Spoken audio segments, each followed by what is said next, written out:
Good morning. So this week we are going to do a read aloud of if you traveled west in a covered wagon. This is just going to kind of wrap up our Pioneer and Sager family. Some of these things we'll know because of the story, and other things we might get a little more insight to the Sagers. So I'm going to just start with the introduction. It's kind of a picture book. It's got a lot of words on each page, but I'll show you the pictures as we go. All right. Introduction. 150 years ago, there was no railroad that went all across the country. There were no cars or buses or planes. The only way to travel across the country was to ride a horse, or if you went with your family, to travel in a covered wagon. In the 1840s and 50s, thousands of people traveled west. So if you lived at that time, there was a chance you might have traveled in a covered wagon. This book is about traveling and living in a covered wagon. It tells what it was like to be one of the early pioneers to travel to Oregon. Okay, and that looks very similar to what we envisioned the Sager wagon to look like. Okay. And here is a map. We've kind of looked at one of these maps before. Okay, they're starting over here in Missouri, and they're going to travel. Okay, so it says, what was the Oregon Territory? In the 1840s, the Oregon Territory was made up of land that is now the states of Oregon, Washington, Idaho, and parts of Montana and Wyoming. Back then, nobody knew if the Oregon Territory was going to be a part of America or if it was going to be a part of England. Both America and England had fur trading on the coast, and they couldn't decide who was going to own it, who was there first.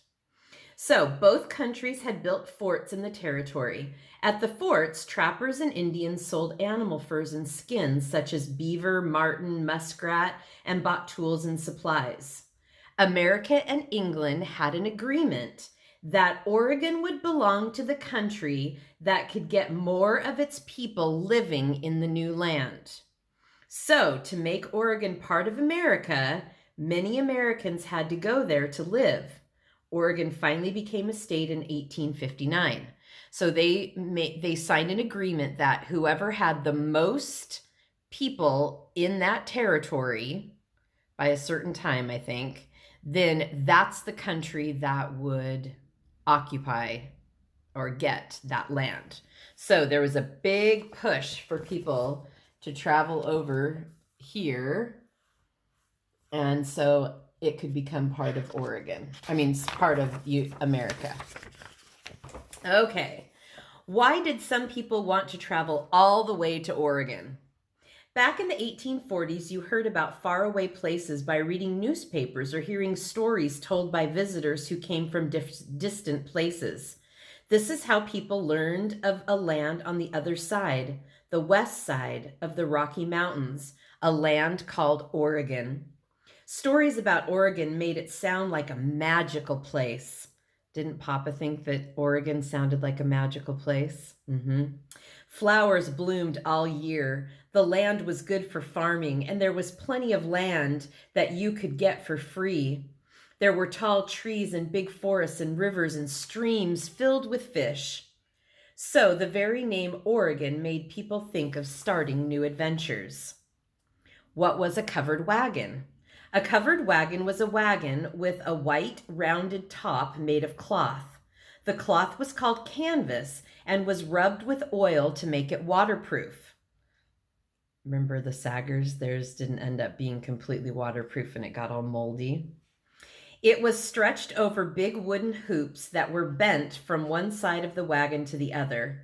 There were drawstrings in the front and back of the canvas. If you pulled the strings tight, you could close the ends up to keep out the rain or wind. The canvas could also be rolled up on the long side so you could get a breeze on a hot day. The bottom part of the covered wagon looked like an ordinary wagon with one difference. The front wheels were smaller than the back wheels. That made it easier to make sharp turns. Inside the wagon, there were hooks on the wooden hoops.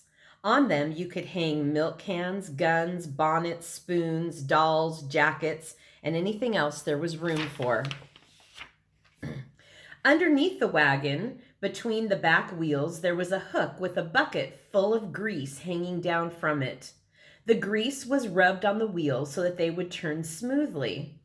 In the front of the wagon, there was a wooden board to sit on. The covered wagon was pulled by oxen or mules or horses. Many pioneers used oxen because they were stronger than mules or horses. So we can envision that.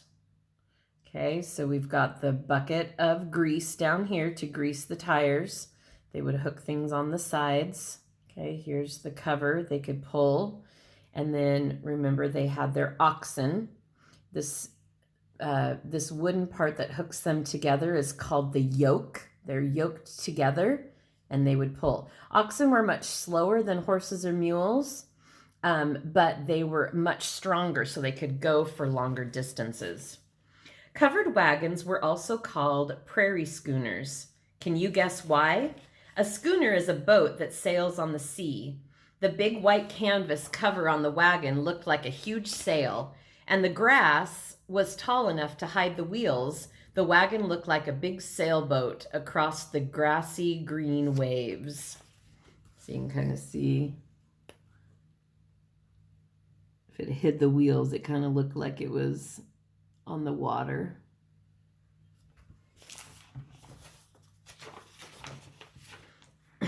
What was a wagon train? A wagon train was a group of covered wagons that went together on the long trip west. The wagons would travel in a single line so that from a distance they looked like a slow-moving train. If the trail was wide enough, they would sometimes spread out to get away from each other's dust. At night, the wagons would form a big circle with the front of one wagon facing the back of another. Children would often play inside the wagon circle after dinner just before bedtime. So here is a wagon pulling up. And then this is what the wagon circle would look like. And this helped to keep wild animals out. It helped keep them protected. And they would just kind of all be together and the kids could play inside there.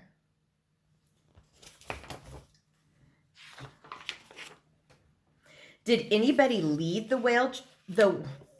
wagon train? Well, we know, remember Captain Shaw? He was the wagon train leader. Yes, when pioneers gathered their wagons together at the start of the trip, they elected a leader. This leader or captain would blow the horn or whistle to wake everyone up in the morning. He would also be the one who decided when you would stop for lunch and at the end of the day. The captain, with a few others, would often ride a little in front of the wagon train to see what was ahead on the trail. Then they would ride up and down the wagon line to make sure everything was okay. Do you remember how they kept checking on Mama? Okay. Usually there was a council of about 6 to 10 people who would meet at night with the captain to talk about how the trip was going. Each person would report on different problems. A wagon wheel had broken and the family needed someone to help with a new one. Somebody's flour barrel had gotten all wet and muddy crossing the river, and the family needed to get some flour from anyone who could spare a little. A group of men had to be organized for the next day's buffalo hunt. The captain and the council would plan who would stand guard at night to protect the animals and warn the people if anything was wrong. So they would have a little council meeting. They would find out all the issues that were going on, and then they would decide who was going to stay watch. So we're going to hear a familiar name in this section. What was a trail guide? Some wagon trains hired trail guides. These were people who had made the trip before and knew the way. Usually, they had been fur trappers and traders out west for many years. When they came back to the east, they had special knowledge that was very helpful to the pioneers.